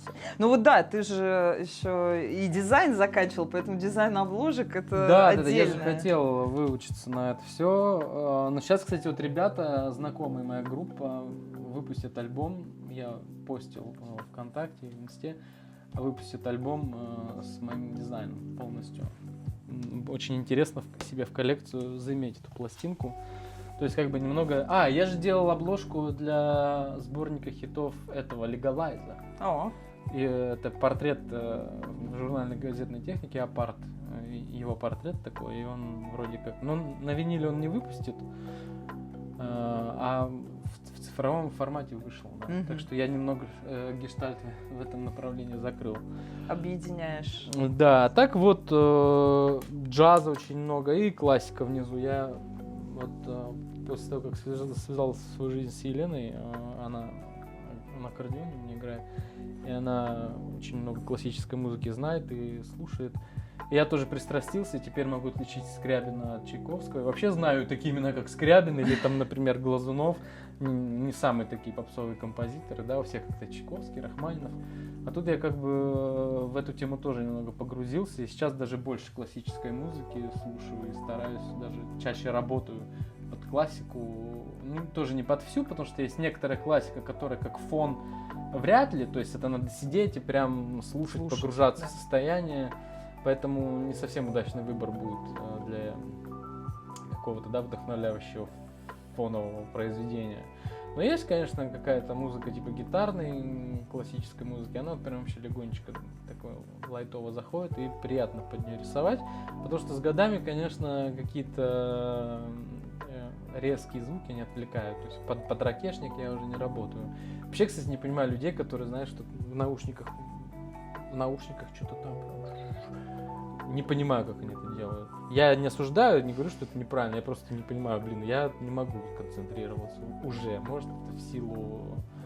Ну, когда ты так делал или никогда не делал? В силу того, что я 87-го года рождения. Я делал, но редко. Вообще не люблю, когда мне что-то лишнее на моем теле, там, кроме одежды, там, поэтому не ношу обручального кольца. Не хожу очень редко в наушниках, только в метро, на улице стараюсь тоже. Нет, потому что сейчас настолько мы в опасном мире живем. Я не понимаю всю эту молодежь, которая в вот этих наушниках на самокате, где там мчит он там по тротуару. Сложно. Даже вот порой едешь в автомобиле с громкой музыкой, сейчас такая нудня пошла, душнила просто. Едешь в автомобиле даже с громкой музыкой, это же тоже неправильно. Тебе может кто-то сигналить сзади, там, ну что да, у тебя колесо пробито или еще что-то. Надо всегда быть настороже, как пел Цой. Следи за собой, будь осторожен. Заповеди Цоя работают.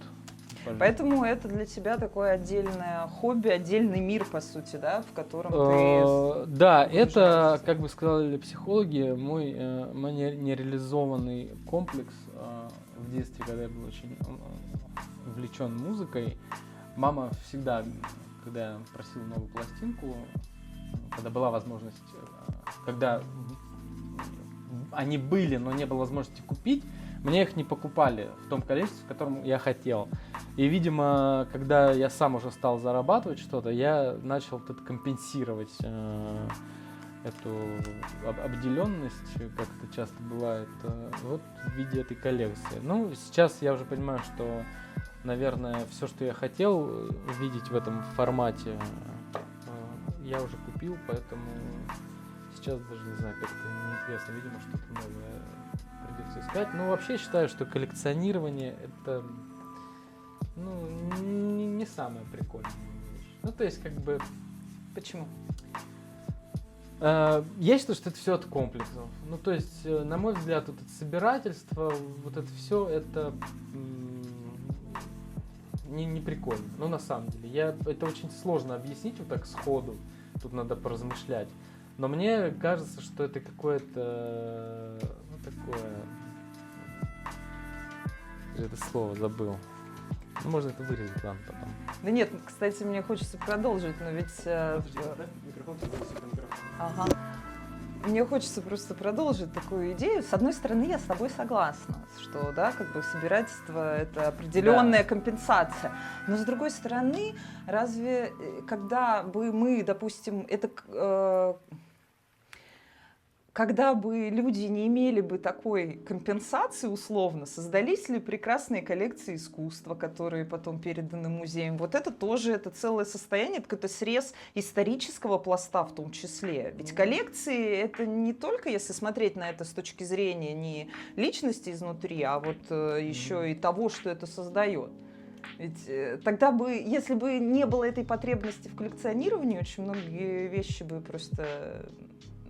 не собрались. У нас бы в Пушкинском музее не было бы таких коллекций. Ну вот, видишь, ты сравниваешь какие-то такие немного разные ипостаси, как мне кажется. То есть,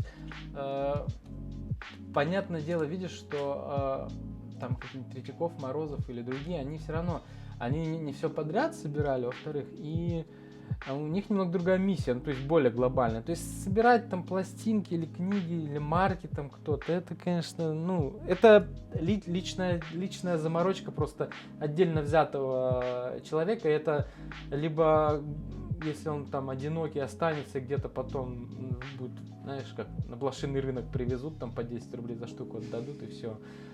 Если там мои дети, конечно, ну, примут это увлечение, и потом, когда меня не станет, это все не будет тоже распродано там на Авито по дешевке, а будет как-то с ценностью, да, нестись там через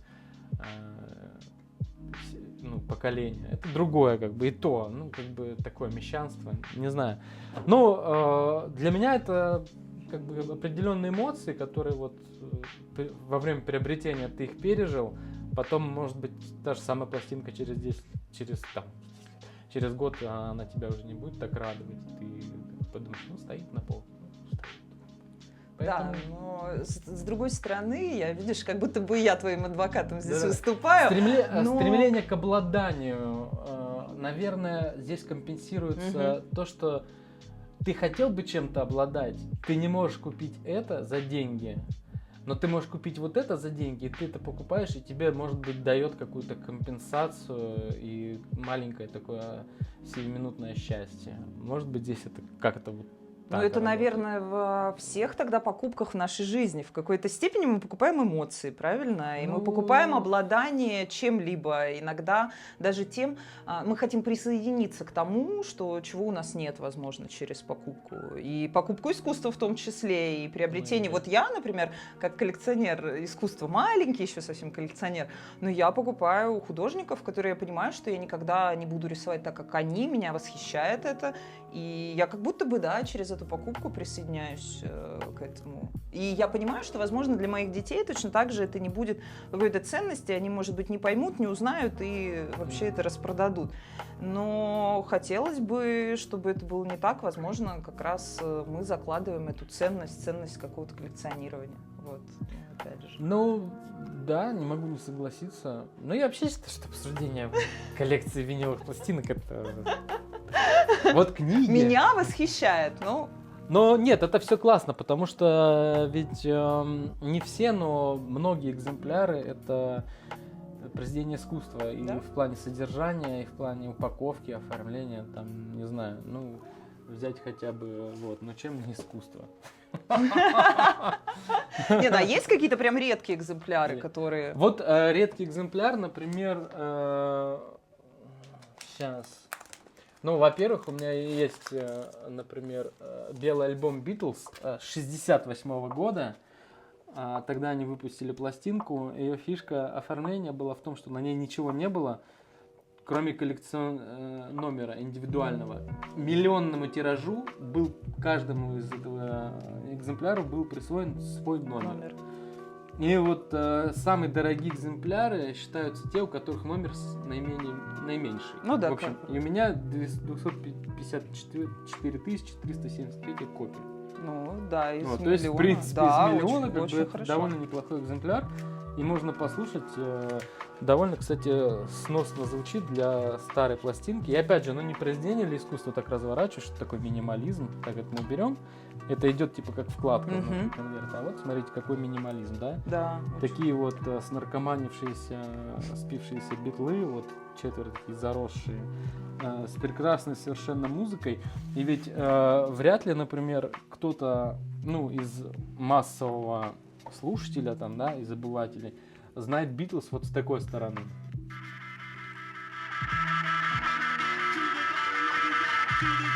Это же тяжеляк, 58 год.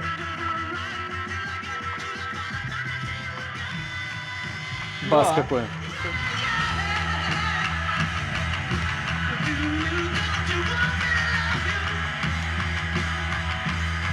Это же практически Black Sabbath, даже тяжелее.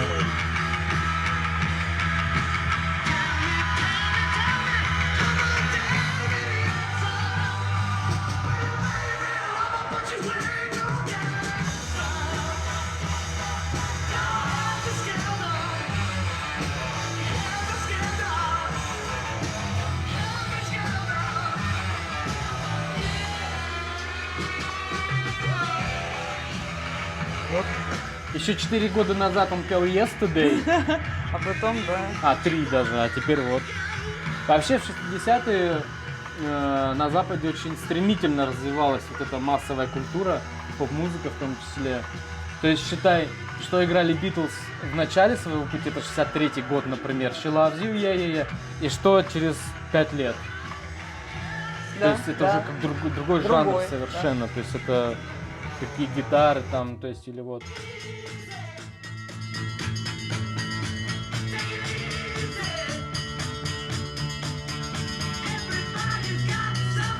Интересно, да, надо послушать.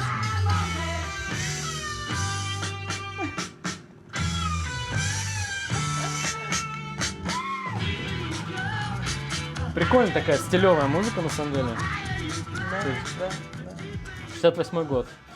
А сейчас такой будет тогда вопрос, так как это твое творчество настолько популярно, что даже я, листая соцсети и все, встречаю работы, копии какие-то или там где-то сделанные, мне кажется, перерисовывают и делают. Как ты вообще относишься к тому, что кто-то, копирует идеи, тем более у тебя такие, свои собственные идеи, они узнаваемые. Вот вообще, если кто-то это как-то перерисовывает и, не знаю, там, продает или... делает даже иногда фото, там что-то дорисовал и вот. А вообще был неприятный случай с перерисовками. Мне пишет парень, говорит, хочу копию «Московской молитвы», уменьшенную там или что-то такое. Я ему назвал сумму, там, например, 150 тысяч. Он такой говорит, ой, нет, не потяну, вы знаете, вот нашел художника, он мне типа за 70 обещал написать. В этом формате. Прости, это напоминает, если вы найдете дешевле, да? И ты понимаешь, а ты же не можешь ему запретить. Ты же не пойдешь сейчас его искать и заберешь у него деньги, скажешь, нет, мое. И что вот делать? Но сам неприятный факт, что тебе в лицо говорят, да я сделаю. Да, это... Я дешевле нашел, я сделаю. Мудак, прости господи. Вот. Ничего тут не скажешь. Но, люди всякие есть, поэтому надо учиться принимать такие моменты легко и с улыбкой. Вот. Но, кстати, «Московская молитва», она же просто по пабликам разлетелась настолько, что там уже вообще, как ты относишься, когда авторство не указывают? То есть работу знают, но не всегда, может быть, знают, что это ты написал. Вообще, я где-то читал, что в наше время художники вообще обезличиваются.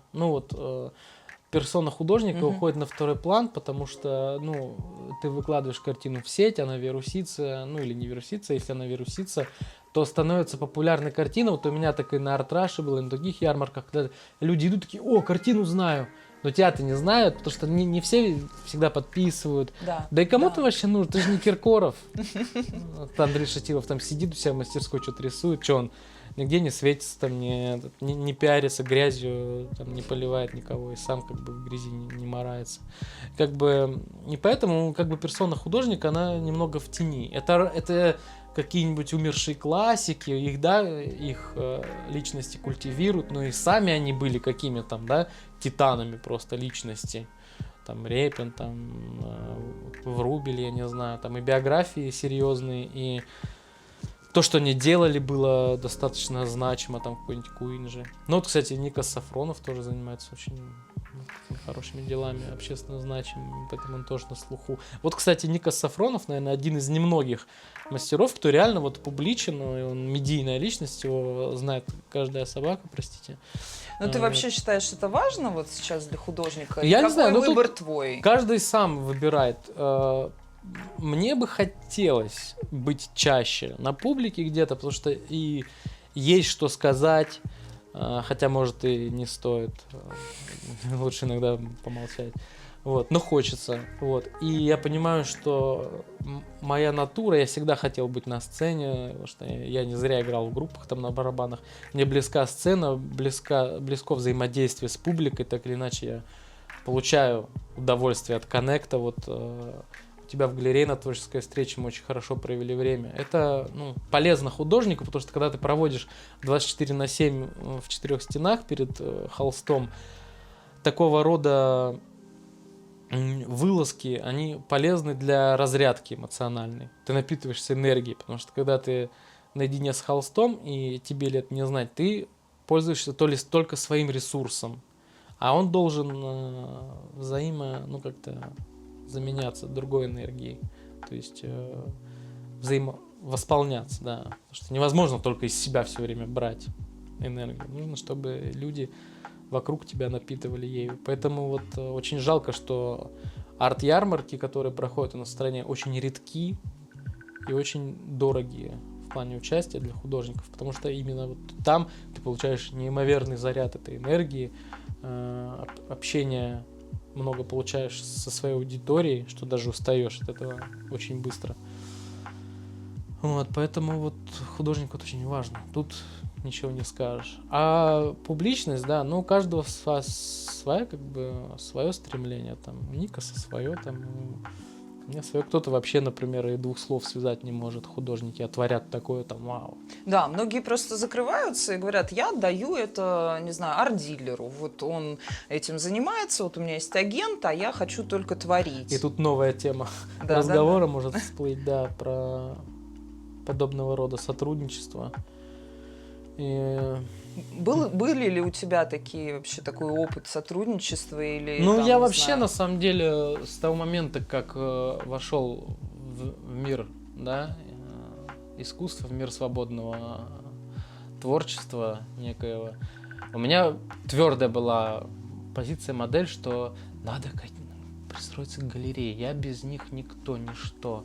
Тра-та-та. Это было очень долго. И даже когда у меня в Инстаграме что-то начало там какая-то своя аудитория появляться, все равно, когда я приехал в Москву из Волгограда в 2017 году, кстати, мы в рассказе о своей биографии, я немного этот факт мы опустили, было очень тяжело, потому что у меня уже был большой бэкграунд, у меня было много картин, которые, половина из них выставлялась в Ирарте, как бы, то есть были написаны в 2015 году, а представлены широкой публике, да, ирартовской в Питере, только сейчас, хотя это все материал из моего практически студенческого периода, там, ну, постстуденческого, то есть до Москвы даже.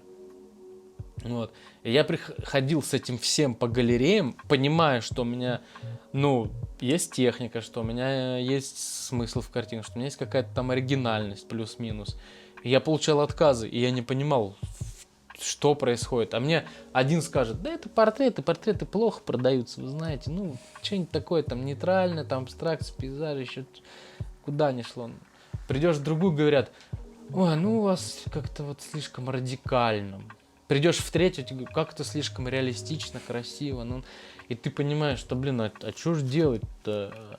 И в итоге я вообще забил на это все, в очередной раз получив отказ, я просто, ну, закрылся в мастерской, писал картины и выкладывал их в надежде, что вот сейчас я пишу хит, и он выстрелит, ну, как в поп-музыке, знаешь, там, типа, ты ждешь вот того момента, когда ты напишешь песню, и она прям, вау, завирусится. И вот я писал до того момента, пока не написал «Московскую молитву». И вот случилась «Московская молитва», и как-то все кардинально поменялось. То есть она дала какой-то такой толчок, дала какой-то старт в карьере. Все равно после переезда в Москву, после «Московской молитвы» как-то все заиграло новыми красками совершенно, и что-то куда-то там пошло в гору.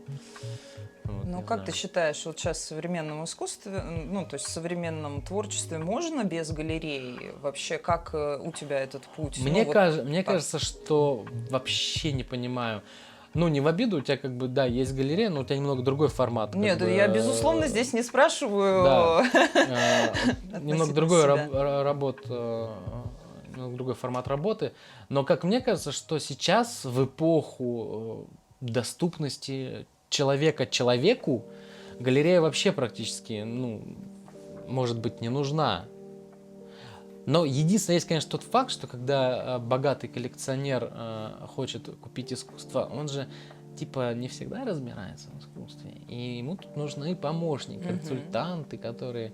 И вот он обращается в какие-то зарекомендовавшие себя галереи. Но опять же, есть разные и покупки. Кто-то покупает как инвестиция, и ему нужна как инвестицию, и ему нужна галерея. А кто-то же покупает для души, и это вот, наверное, моя категория клиентов, мои клиенты, которые именно вот покупают по душе, чтобы было, по наитию душевному. Но это я уже отвлекся. Мне кажется, что для коннекта, мне кажется, сейчас наоборот, вот это все кураторство, галерейность, она встает между художником и зрителем. Не хватает какой-то другой схемы. Той схемы, когда хороший художник имел бы возможность показать свои картины, не онлайн, понятное дело, а офлайн, массовому зрителю. Вот пока еще этот баланс не найден. То есть сейчас либо галереи-кураторы диктуют любителям искусства, что они должны видеть. Возьмем там историю Космосков там, или другие какие-то вещи.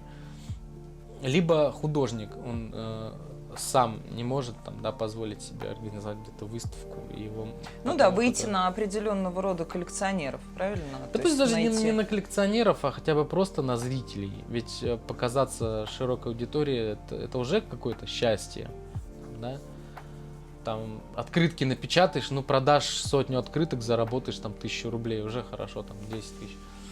Вот. Но мне кажется, что немного неправильно это все работает. Ведь даже мне кураторы вообще не пишут никогда. То есть, и ты смотришь, какая-нибудь очередная выставка проходит на какую-нибудь там, вот недавно какая-то выставка на тему русской идентичности или что-то такое было.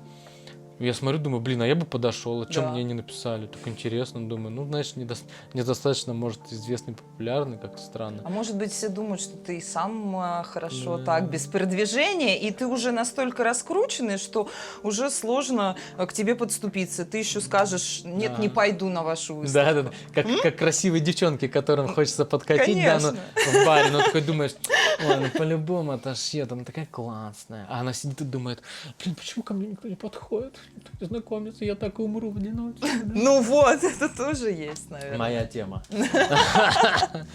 Вот, фиг его знает. Не знаю, как-то странно работает, но я в своей жизни, в творчестве, как эти буддисты, знаешь, я так, как есть, так пусть и будет. Значит, таков путь. Отшивали тебя галереи, не захотели они тебя продавать. Значит, откуда-то из другого места все придет, все сложится и так. Как-то. И ничего, живем так потихоньку. Главное бить в одну точку, как вода. Говорят, камень и вода точат. К слову, от старости вот это за 35 тебе переваливает, ты начинаешь вспоминать вот эти все приговорки родительские. Особенно, когда сам становишься родителем, сразу вот эти всплывают, сам такой, что сказал сейчас? Знаешь, вот эти, подлежащий камень, вода не течет, это все про нас. Ну что ж, такая классная у нас с тобой беседа. Я думаю, что если нашим зрителям понравится, мы еще продолжим с какими-то интересными историями. Мы можем еще снять продолжение нашего мне интервью. кажется, можно сделать так. Пусть попробуют они свои вопросы написать в комментариях, и можно будет часть вопросов, там какие-нибудь 70% включить в интервью, и мы будем отвечать на вопросы в следующий раз. Вопросы зрителей. Да, а теперь в завершение мой такой вопрос, я его всем задаю и всегда слушаю совершенно разные ответы. Что для тебя искусство в твоей жизни, вообще в целом? Назови 3 каких-то важных вещи. Я хотел сказать, искусство для меня все. Что для меня искусство в плане... с какой стороны ты раскроешь этот вопрос сам? Меня один раз спросили, что такое красота. Что такое? Ты либо красиво, либо некрасиво. Это есть искусство. Для меня искусство. Это выбор. Делать или не делать. Наверное, вот сейчас, в данный момент. Изображать это или нет. А как другие отвечали? Может, не подскажу. Давай, я как другие отвечу все. Такой вопрос, конечно, без бутылки не разобраться тут. Не пропаганда алкоголизма Ни в коем случае. Ну, какие-то 3 важных вещи, которые для тебя составляют, наверное, искусство в твоей жизни, возможно, ассоциируются с ним. То есть, что оно для тебя? Ну, Про не что? знаю. Я не знаю, это настолько просто как бы есть и все, как воздух. Не знаю, как мама, как любовь, как что я даже не знаю, что для меня искусство. Искусство я вот в искусстве, наверное, не знаю. Не хочется херню какую-то месить. Ну, мне и кажется, философ вы из меня. так Почему себе. красиво ты сказал Красиво? про маму? Да. Ну да, искусство это вот. Я же очень рано, сейчас еще на полчаса. Я же очень рано начал это все в себя впитывать. Лет с 7, с 8, поэтому очень сложно об этом как-то говорить, знаешь, тезисно. Тезисно вот не получается, не могу я, вот, хоть и бейте, простите меня, дорогие друзья, но я скажу, что искусство для меня это все, ну как воздух, не знаю, как любовь к матери, то есть это, я точно могу сказать, что я искусство не оставлю. И для меня искусство это сделай красивым, братиш. Вот это для меня искусство. Отлично. Спасибо тебе за Спасибо тебе, Настя. встречу. Класс.